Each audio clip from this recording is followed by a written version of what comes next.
دنیا بھر میں ہر سال تقریباً $2 ٹریلین فوجی اخراجات کی مد میں خرچ کیے جاتے ہیں۔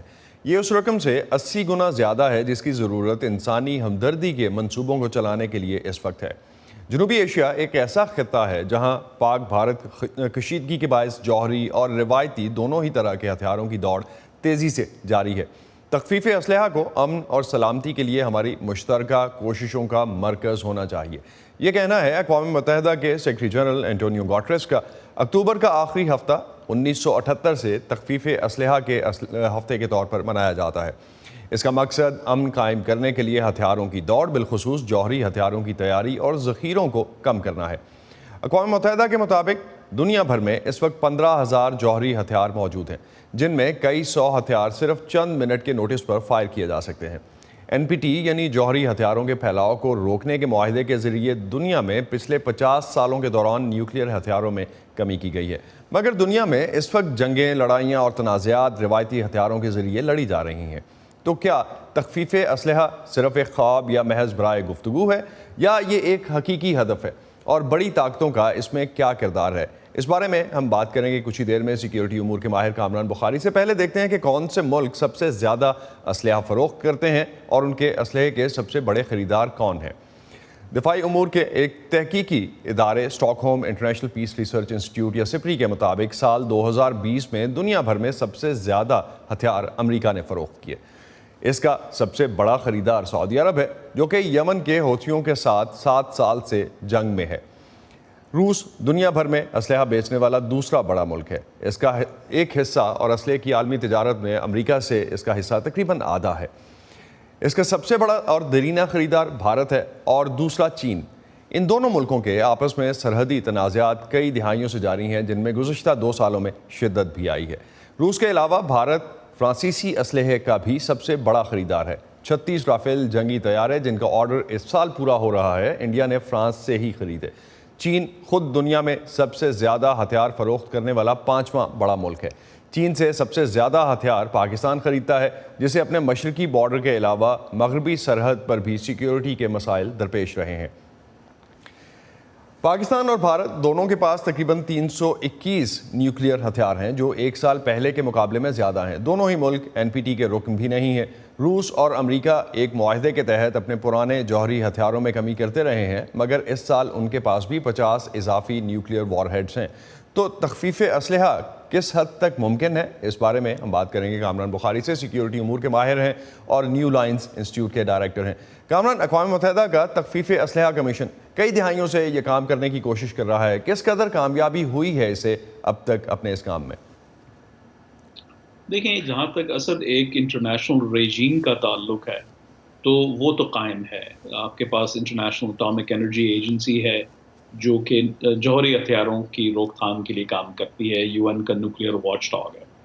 پھر یہ ہے کہ جو کنونشنل ویپنز ہیں ان کے اوپر بھی بڑی طاقتوں کے درمیان معاہدات ہوتے رہے ہیں۔ مطلب ماضی میں جو ہے نا سوویت یونین اور امریکہ کے درمیان جو تعلق اس قسم کے بہت سارے معاہدے دیکھے، بالخصوص سٹارٹ کے نام سے۔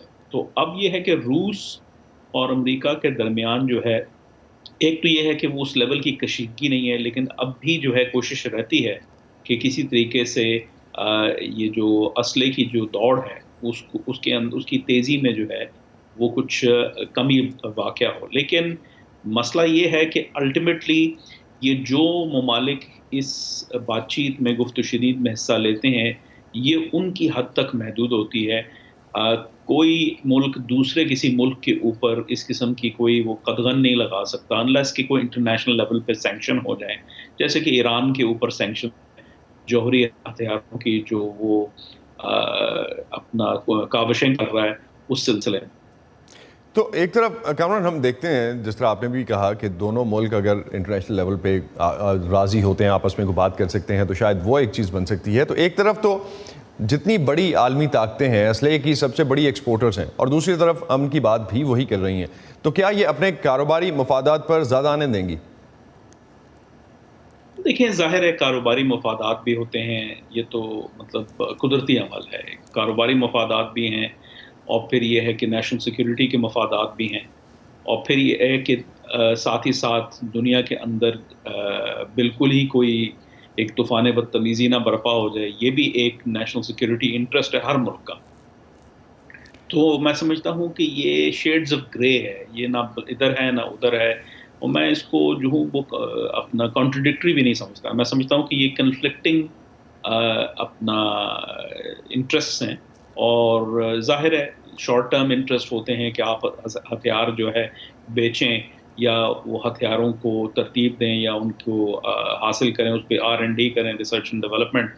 لیکن لانگ ٹرم گول یہی ہوتا ہے ہر ملک کا کہ بھائی ایک حد تک یہ معاملہ آگے لے کے جایا جائے، ورنہ یہ ہے کہ یہ سچویشن بے قابو نہ ہو جائے. تو یہ دونوں چیزیں ساتھ ساتھ چلتی رہتی ہیں. پاکستان اور انڈیا، اگر ہم جنوبی ایشیا کے خطے کی بات کرتے ہیں تو پاکستان اور انڈیا کے بیچ کئی دہائیوں سے کشیدگی ہے، ڈے ون سے ہی ہے.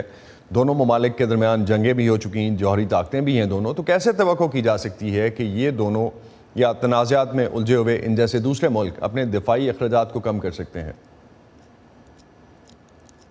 جی میں سمجھتا ہوں کہ out of the box thinking کی ضرورت ہے، کریج کی ضرورت ہے کہ دونوں جانب جو اس کو پولیٹیکل کریج کہا جاتا ہے، لیڈرشپ کی، اسٹیٹسمین شپ کی ضرورت ہے کہ آپ جو کچھ ہو گیا ہے تو اس کو تو ریورس نہیں کیا جا سکتا.